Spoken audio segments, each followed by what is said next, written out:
Hello বন্ধুরা, আমি নেহা বলছি। আমার নাম নেহা। বয়স ২২ বছর।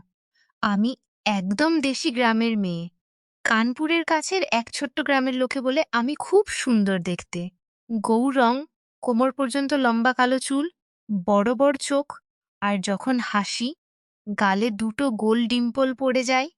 আমার শরীরও টানটান, কোমর সরু, শাড়ি পরে, হাঁটলে গ্রামের ছেলেরা চোখ ফেরাতে পারে না। কিন্তু আমি এমন নই। আমি তো শুধু আমার স্বপ্নে হারিয়ে থাকি। আজ আমি আপনাদের আমার জীবনের সত্যি গল্প শোনাবো, আমার আর আমার চাচাজির। চাচাজি আমার বাবার ছোট ভাই, নাম সুরেশ। বয়স ৫৬ বছর। তার শরীর মজবুত, ছোট্ট দাড়ি, গভীর চোখ, আর কণ্ঠস্বরে এমন একটা শান্তি আছে যে শুনলেই মন জুড়িয়ে যায়। তিনি এখনো অবিবাহিত। গ্রামেই সব সামলান, ক্ষেত, গরু বাছুর, ঘরবাড়ি। যে দিনটা আজও চোখের সামনে ভাসছে। আমি শহরের কলেজ থেকে ফাইনাল ইয়ার শেষ করে বাড়ি ফিরছিলাম। বাস স্টেশনে তার পুরনো সাইকেলে বসে অপেক্ষা করছেন। আমাকে দেখেই সাইকেল থেকে নেমে এগিয়ে এসে সোজা জড়িয়ে ধরলেন। তার বাহু আমার পিঠে শক্ত করে জড়িয়েছিল। তার গরম শ্বাস আমার ঘাড়ে পড়ছিল। আমিও তাকে জড়িয়ে ধরলাম। চাচাজি, আপনি এখানে। আমি ভেবেছিলাম অন্য কেউ আসবে। তিনি আস্তে করে আমার পিঠে হাত বুলিয়ে বললেন, অরে বেটা, তুই আমার জান। আমি কি করে না আসব? দেখ, তোর চোখ ক্লান্ত। চল, বাড়ি যাই। তার হাত আমার কোমরে ছিল যখন তিনি আমাকে সাইকেলের ক্যারিয়ারে বসাচ্ছিলেন। আমি পেছনে বসলাম। তার কোমর ২ হাতে ধরে নিলাম। সাইকেল চলতে থাকল। হাওয়া আমার চুলে খেলছিল। আমি ভাবছিলাম কত ভালোবাসেন তিনি। কিন্তু মনের ভেতরে এক অদ্ভুত গরমও লাগছিল। রাস্তা জুড়ে তিনি কথা বলতে থাকলেন। বেটা, কলেজে সব ঠিক আছে তো? কোনো ছেলে তোকে বিরক্ত করছিল না তো? তোর এত সুন্দর হাসি দেখে কেউ পাগল হয়ে যেতে পারে? আমি হাসলাম না। চাচাজি, আমি তো শুধু পড়াশোনায় ব্যস্ত ছিলাম। আপনার মতোই ভাবতাম। স্বপ্ন দেখতাম গ্রামের বাচ্চাদের কিছু শেখানোর। তিনি হেসে বললেন, "আ আচ্ছা, তাহলে আমরা দুজনের ঘরে মিলে কিছু বড় করব।" আমি ভাবছিলাম, তোর আসার পর বাড়ির পেছনের ঘরে একটা ছোট্ট পড়ার জকি আনেছিস। আমি আমার পুরনো অভিজ্ঞতা দেব। কথা এগোতে থাকল। তিনি তার ছোটবেলার কথা বলতে লাগলেন। কিভাবে তিনি আর বাবা খেতে ভেড়া ছাগল চড়াতেন, কিভাবে রাতে ছাদে শুয়ে তারা গুনতেন। আমি তার পিঠে মাথা রেখে শুনছিলাম, তার হৃৎস্পন্দন অনুভব করছিলাম। বাড়ি পৌঁছাতে পৌঁছাতে সন্ধ্যা নেমে এসেছে। বাড়িতে মা জড়িয়ে ধরলেন, বাবা মাথায় হাত বুলিয়ে দিলেন। কিন্তু চাচাজি সবাইকে থামিয়ে দিলেন। আগে একে বিশ্রাম করতে দাও, ক্লান্ত হয়েছে। তিনি নিজেই আমার ব্যাগ তুলে আমার ঘর পর্যন্ত নিয়ে গেলেন। ঘর তিনি নিজে পরিষ্কার করে রেখেছিলেন।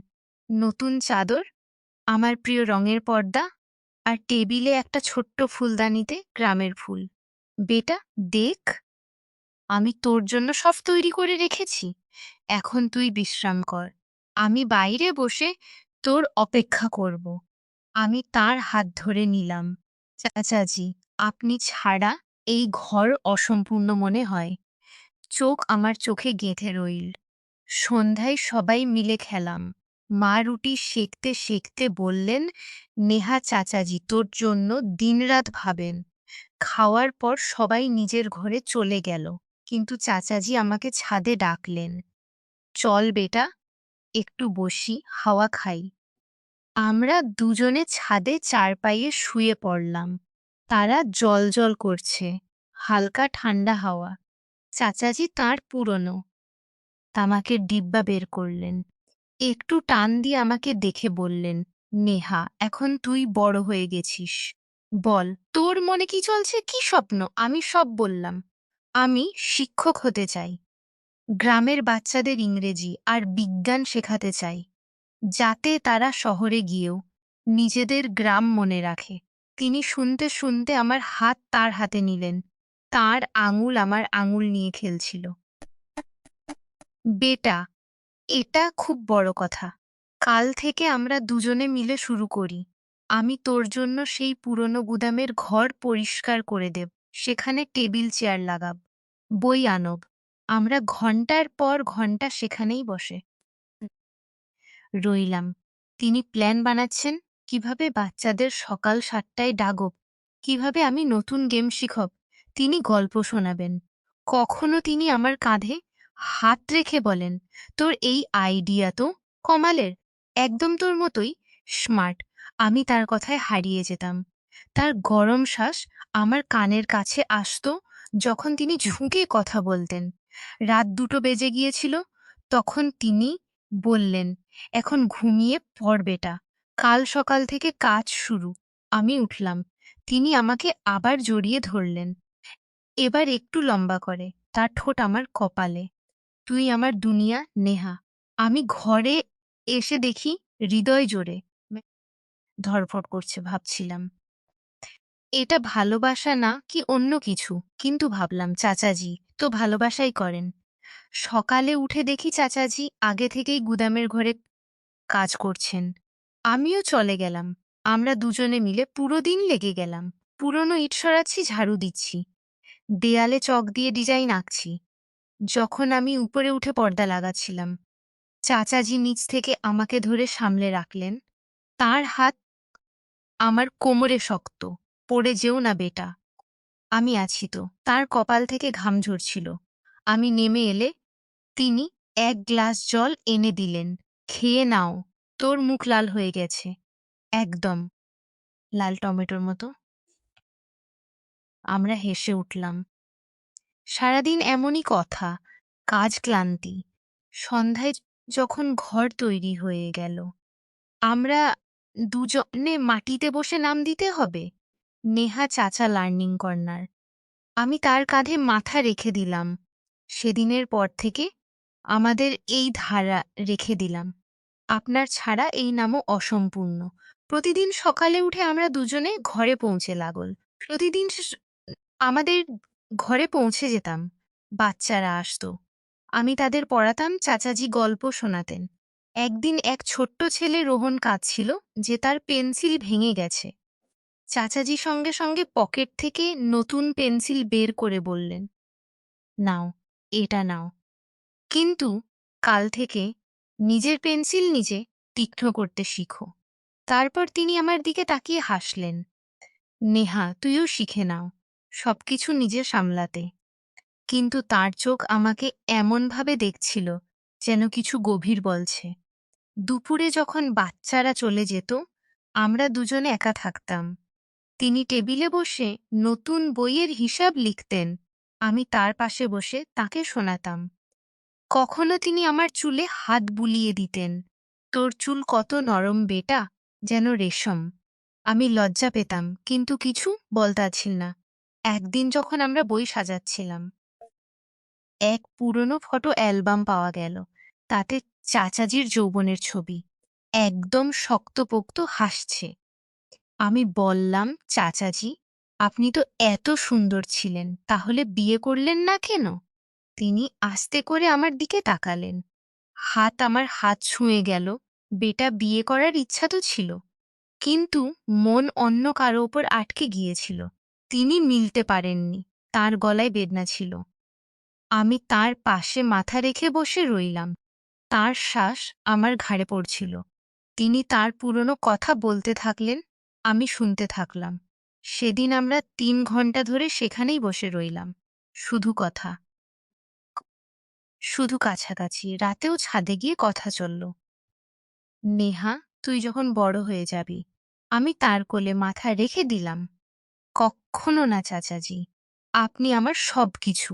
মাস কেটে গেল। আমাদের লার্নিং কর্নার গ্রামে নাম করে দিল। লোকে বাচ্চা পাঠায়, নিজেরাও আসে শুনতে।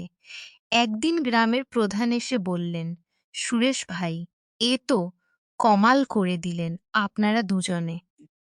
চাচাজি আমার হাত ধরে বললেন, এসব নেহার, এর সাহসে। প্রধান চলে যাওয়ার পর তিনি আমাকে বাহুতে জড়িয়ে নিলেন। শক্ত করে। বেটা, তুই আমাকে নতুন জীবন দিয়েছিস। তার শরীর আমার শরীরের সঙ্গে একেবারে লেগে গিয়েছিল, কিন্তু আমি জানতাম এটা শুধু খুশির ভালোবাসা। তারপর একদিন সকালে তিনি আমাকে তার ঘরে ডাকলেন, দরজা বন্ধ করলেন, আমাকে বসালেন। আমার হৃদয় ধড়ফড় করছিল। ভাবছিলাম আজ কি হতে চলেছে। তিনি একটা ডিব্বা বের করলেন, ভেতর থেকে কাগজপত্র। নেহা বেটা, এটা দেখ, আমি তোর জন্য শহরে 6 মাসের টিচার ট্রেনিং কোর্স বুক করে দিয়েছি। টাকা আমি 2 বছর ধরে চুপি চুপি জমিয়েছিলাম। আর সেখানে একটা ছোট্ট রুমও দেখে রেখেছি, যেখানে তুই আরামে থাকবি। আমিও তোর সঙ্গে যাব, 1ম মাস পর্যন্ত তোকে সেট করে দিতে। আমি চোখ বড় করে তাকিয়ে রইলাম। তিনি বললেন, বেটা, আমি তোকে আমার মেয়ে মনে করি। তোর স্বপ্ন আমার স্বপ্ন। তুই যা পড়াশোনা কর আর ফিরে এসে গ্রামকে বদলে দে। আমি কেঁদে ফেললাম, তার বুকে জড়িয়ে ধরলাম। তিনি আমার পিঠে হাত বুলিয়ে দিলেন। কাঁদিস না বেটা, এগুলো খুশির অশ্রু। সেদিন থেকে সব বদলে গেল। আমি বুঝতে পারলাম, যারা ভাবত চাচাজি আমাকে চান, তারা ভুল ছিলেন। এটা ছিল আসল বাবার মতো ভালোবাসা। আমি শহরে গেলাম, কোর্স করলাম। চাচাজি প্রথম 1 মাস সঙ্গে ছিলেন। প্রতিদিন আমাকে স্টেশনে পৌঁছে দিতেন। রাতে ফোনে কথা হতো। ফিরে এসে আমি শিক্ষক হয়ে গেছে। চাচাজি এখনো আমার সঙ্গে আছেন। এখন আমি শিক্ষক, বাচ্চাদের পড়াই। আর প্রতিটি বাচ্চাকে বলি, তোদের চাচাজির মতো কেউ হয় না। হ্যালো বন্ধুরা, গল্পটি ভালো লেগে থাকলে চ্যানেলটি সাবস্ক্রাইব করে দিন। আর এর থেকেও মজার ভিডিও দেখতে আমার চ্যানেলে আপলোড করা সর্বশেষ ভিডিওটি অবশ্যই দেখুন। আশা করি ভিডিওটি আপনাদের খুব ভালো লাগবে।